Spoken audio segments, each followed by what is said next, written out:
ঘর করা বান্দা, ঘর ঘর করা বান্দা,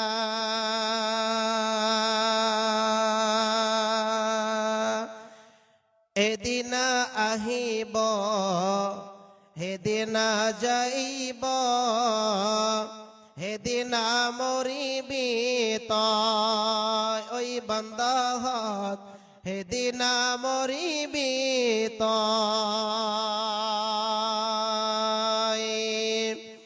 আত্মীয় স্বজন আহিব গোসল করাব, লই যাব তোমার কাখল,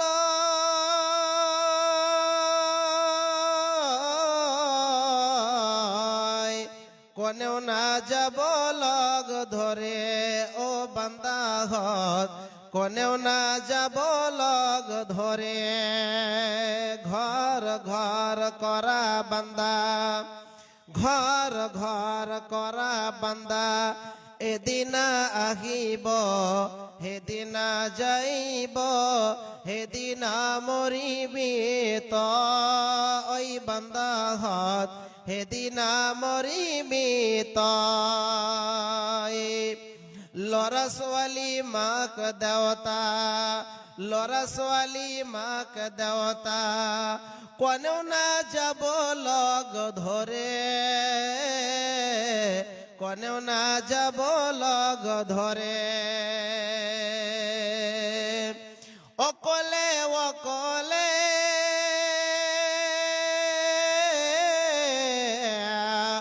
অকলে অকলে থাকিবি পৰি ওই কবৰৰ মাজত, ওই বান্দা হত ওই কবৰৰ মাজত। ঘৰ ঘৰ কৰা বান্দা, এদিন আহিব হেদিন যাইব, হেদিন মৰিবি তই ওই বান্দা হত, হেদিন মরিবি তই। আজরাইল আহিব জানখন লৈ যাব, আজরাইল আহিব জানখন লৈ যাব, হেদিন বুজিবি তই বান্দা হত, হেদিন বুজিবি তই। ঘর ঘর করা বান্দা, এদিন আহিব হেদিন যাইব, হেদিন মরিবি তই ওই বান্দা হত, হেদিন মরিবি তই। উপস্থিত আজকের এই কলোনি পাড়া, বালিয়াপাড়া কলোনি, ভুলকি কলোনি বালিয়াপাড়া জামে মসজিদের জামে মসজিদের উন্নতি কল্পে বিশাল এক ধর্মীয় জলসা।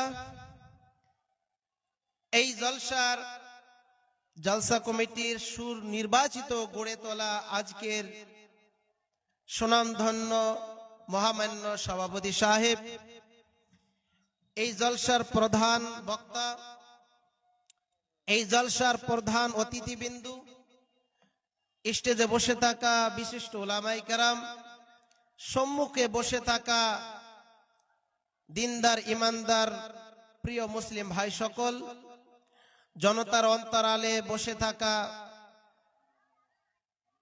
সলেহা মুমিনা মা ও বোনেরা, অবশ্যই প্রশংসা একমাত্র আল্লাহ পাক রব্বুল আলামিনের জন্য, যে মহামনিব আল্লাহ সুবহানাহু ওয়া তাআলা আমাদেরকে পৃথিবীর জমিনে পাঠিয়েছেন এবং কি আজকে এই ভুলকি কলোনি বালিয়াপাড়া এক জামে মসজিদের উন্নতির কল্পে একটি বিশাল মাহফিলে বসিয়ে দিনের আলোচনা শোনা এবং জানার সুবর্ণ সুযোগ করে দিয়েছেন। সে মহামনিবের দরবারে প্রশংসা জ্ঞাপন করি, সকলে উচ্চ স্বরে মহব্বতের ভাষাতে আবেগের সঙ্গে আল্লাহ পাক রব্বুল আলামিনের প্রশংসা জ্ঞাপন করি। সকলে বলুন আলহামদুলিল্লাহ। আল্লাহ রাব্বুল আলামিনের প্রশংসার পরেই আমাদের যে ধর্মের নেতা, ধর্মের গুরু, তাজদারে মাদানী, নবিকুল শিরোমণি, ইমামুল আম্বিয়া, নবী মক্কি, নবী মাদানী, নবী আহমদ, নবী মোহাম্মদ রাসূলুল্লাহ সাল্লাল্লাহু আলাইহি সাল্লামের প্রতি অজস্র দ্বারাই দরুদ ও সালাম বর্ষিত হোক। আল্লাহুম্মা সাল্লি আলাইহি, আল্লাহুম্মা বারিক আলাইহি। সম্মানিত দিনী ভাই, আপনাদের এখানে সময় হয়তো এখন 10টা বাজতে আপনার কিনা 10টা 15 মিনিট হয়ে গেছে বা 13 মিনিট হয়ে গেছে। তো মনে হচ্ছে যে এখনই মনে হয় আপনারা কেটে পড়বেন। সন্ধ্যা থেকে তেমন মানুষ হয়নি, তো এখন কিছু মানুষ হয়েছে আলহামদুলিল্লাহ। আমি বেলডাঙ্গা মুর্শিদাবাদ গিয়েছিলাম 11-10, ওখানে চাঁদপুর মুর্শিদাবাদ ওখানে প্রোগ্রাম করে আসলাম। মানুষ বাপরে বাপ, পুরুষ যেরকম তার থেকে দ্বিগুণ মহিলাদের সংখ্যা, 1,500 প্রায় মহিলা এখানে এসেছিল। আর আমি যখন 2টার সময় বক্তৃতা শেষ করলাম তখনও প্রায় 700 না 800 মহিলা ছিল। ওনারা বলেছিলেন, ওনাদের অনুরোধ যে মৌলানা সাহেব আরো আধা ঘন্টা বলে ভালো হয়। তো তারপরে পরস্পরের প্রোগ্রাম তো থাকছে, জানতে পারছেন, সেই 750 কিলোমিটার প্রিয় আপনাদের এখানে এসেছি। প্রত্যেক দিন প্রোগ্রাম থাকে ভাই, যাক আলহামদুলিল্লাহ। তো আমার ভূমিকাটা দীর্ঘ এবং লম্বা না করে সরাসরি কিছু আলোচনা দিব বলে মনে করেছি। কোরআন কারিম থেকে 3টি জায়গা থেকে আয়াত পরিবেশন করেছি এবং হাদিসে নববী থেকে 2টি জায়গা থেকে হাদিস পরিবেশন করেছি। অতরা আয়াত এবং উল্লেখিত হাদিসকে কেন্দ্রবিন্দু রেখে আজকে কিছু মূল্যবান আলোচনা, কিছু আমাদের যুবক ভাইদের ব্যাপারে হবে, কিছু আমাদের মা বোনদের ব্যাপারে হবে, আর শেষের বেলায় ইনশাল্লাহ কিছু জানতে তো পারছেন এটা জামে মসজিদের উন্নতির কল্পে জলসা। আমি একজন মুসাফির মানুষ, পৃথিবীর জমিনে 3 শ্রেণীর দোয়া রদ করা হয় না। রদ মানে বোঝেন, অপাস করে দেওয়া না, ফেরত দেওয়া হয় না, বুঝতে পারলেন? তো তার মধ্যে 1 নম্বর হলো অন্যতম একজন শ্রেণী, এক ব্যক্তি, সেটি হলো দাওয়াতুল মুসাফির। আমি একজন মুসাফির মানুষ, প্রাণ খুলে দোয়া করে যাব ইনশাআল্লাহ, আর রোজগারে বরকত হবে। যাদের বিবাহ হচ্ছে না তাদেরও বিবাহ হবে, যাদের সংসারে বরকত হচ্ছে না বরকত হবে ইনশাআল্লাহ। বাবা মায়ের মাঝে যদি আপনার মিল মিলাপ নাই, ইনশাআল্লাহ মিল মিলাপ হয়ে যাবে। জমিনে প্রেশানে আছেন, আপনার রোগে ভুগছেন, বিভিন্ন ইত্যাদি ইত্যাদি সমস্যা ভুগছেন, ইনশাআল্লাহ আমি একজন মুসাফির মানুষ, প্রাণ খুলে অবশ্যই দিল খুলে দোয়া করে যাব ইনশাআল্লাহ। আপনাদের হাতটা একটু বাড়াবেন, কারণ এটা মসজিদ, আল্লাহর ঘর, ইবাদতের জায়গা।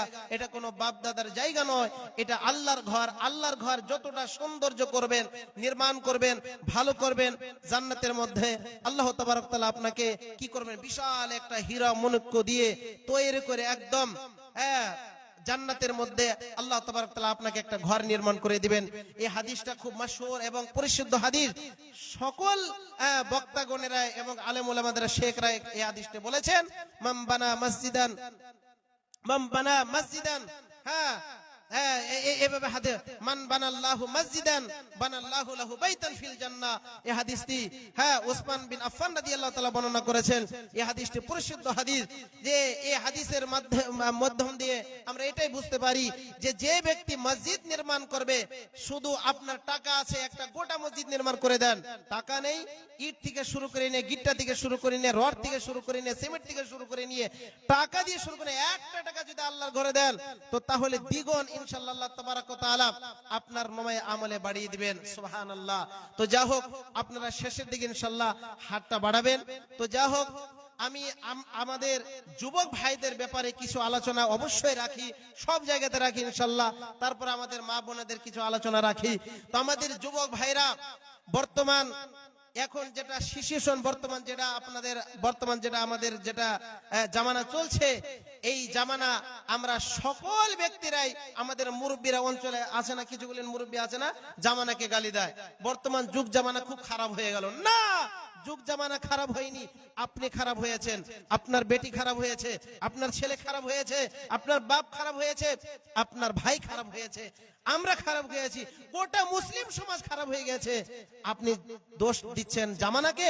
জামানা আল্লাহ, লা তাসুব্বুদ দাহর, আল্লাহ তাবারক তাআলা, আল্লাহর নবী যে বলেছেন যে জামানাকে কখনো তোমরা গালি দিও না, কারণ জামানাই হচ্ছে আল্লাহ।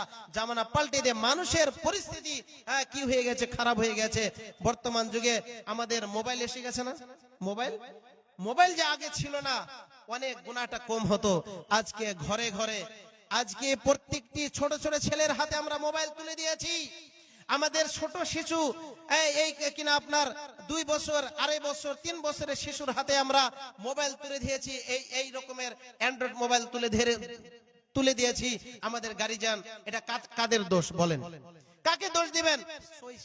ছোট্ট ছেলেকে দোষ দিবেন না? ছোট ছেলে তো কিছুই বুঝে না, সে তো অল্প অল্প করে কথা বলতে শিখেছে, কিন্তু গার্জিয়ান কি হয়ে গেছে? মাতাল হয়ে গেছে। গার্জিয়ান কি হয়ে গেছে?